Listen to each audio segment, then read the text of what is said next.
अग्रकृत्यं वसानं विश्वान्द्यं विश्ववन्द्यं निखिल भयकरं पंचवक्त्रं त्रिनेत्रं असे कर्मयोगी असे ध्यान योगी स्वयं पूर्णतो ज्ञान योगी विरागी पूजित से नित्य श्री भालचंद्र नमस्कार श्री सद्गुरु रामचंद्र।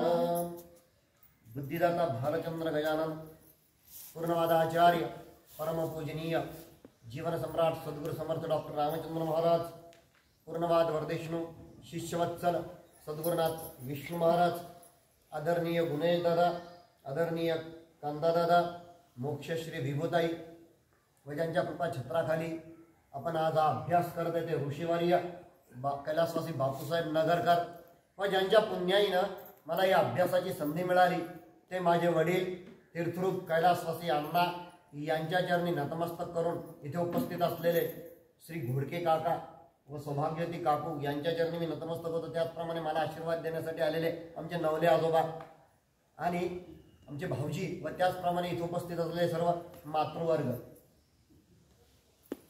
नित्याच्या सवयीप्रमाणे सुरुवातीला आपण आजचा जो आपला 5वा अध्याय आहे त्याच्या आपण काही मंगलाचरणाच्या ओळी घेऊ। अध्याय 5वा श्री गणेशाय नमः। ग्रंथ शिवपुराण अध्याय 5वा चर्चुला आख्यान श्री शिवपुराण महात्म्य। श्री गणेशाय नमः। श्री सद्गुरुभ्यो नमः। श्री भवानी शंकराय नमः। श्री मातृपितृभ्यो नमः। श्री कुलदेवताय नमः। पूर्वाध्यायी केले कथन श्री रुद्र स्वरूप वर्णन अथा सद्गुरु कृपागण दयागण कथासुर सवधवे गुडे शवनकारी प्रश्न करीती महाज्ञानी सूत सांगती शिवपुराण महात्म्य विस्तृतरिती सर्ववृंदे सद्यंद देवराज नामे करुण किरात नगरे ब्राह्मण अत्यंत दुर्बल ज्ञानहीन धर्मविमुख वसतसे त्या योगिनी संध्यास्नान धर्म कार्य वेदाध्ययन सांडवणे करी भ्रष्टाचरण दुर्जन संगती धोरणे सर्व वर्ण यातींचे जन याते सर्वदा कपट करुण तयांचे करुणी हनन धनापहरण करीतसे सदा द्युत कर्मीरत वेश्यागमनी आचार भ्रष्ट दुराचार्य विचारे स्वर्तत रात्रंदिन अखंड। आपण जेव्हा आपल्याकडे एखादं काही कार्य असतं तेव्हा आपण शोधत असतो ती तिथी, पण आपल्याला सद्गुरूंना सांगत असतात तो मुहूर्त। आता शिवपुराण सांगतोय आजचा 5वा दिवस आहे, आज कोणतं मुहूर्त आलेलं आहे बरं इथे? आज नागपंचमी तर आहेच आहे, पण त्याचबरोबर सती सौभाग्यवती मनकर्णिका माता यांची पुण्यतिथी सुद्धा आहे। म्हणून सर्वप्रथम या देवी सर्वभूतेषु मातृरूपेण संस्थिता नमस्तस्यै नमस्तस्यै नमस्तस्यै नमो नमः। त्यांच्या चरणी वंदन करून मी थोडंसं 1-2-4 ओळीमध्ये मातोश्रींचं थोडंसं चरित्र सांगू इच्छितो। रामचंद्र महाराजांचा जन्म हा 16 जुलै 1916 साली झाला। तो पारनेरकर कुळामध्ये त्यांचा जन्म झाला।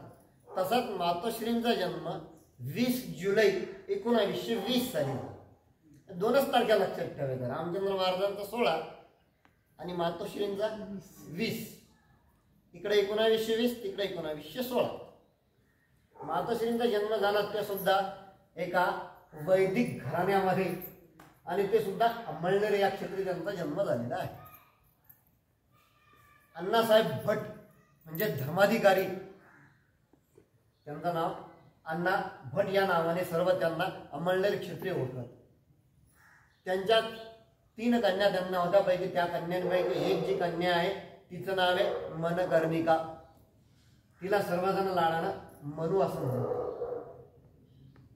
अत्यंत साधी घरामधली जी आचार व्यवस्था होती, आचार आणि विचार हे जे 2 होते ते अत्यंत साधे होते आणि त्याचप्रमाणे आमच्या मातोश्रींचं आचरण हे अत्यंत साधं होतं। शिवणकाम असो, भरतकाम असो, त्याचबरोबर घरातल्या बारीक सारीक ज्या एका स्त्रीला म्हणजे त्यांच्या चरित्राचा अभ्यास करत असताना 3 दृष्टीने आपल्याला अभ्यास करायचा आहे। एक म्हणजे त्यांचं कन्या स्वरूप, दुसरं पत्नी स्वरूप आणि तिसरं मातृस्वरूप। आता वैदिक आणि सनातन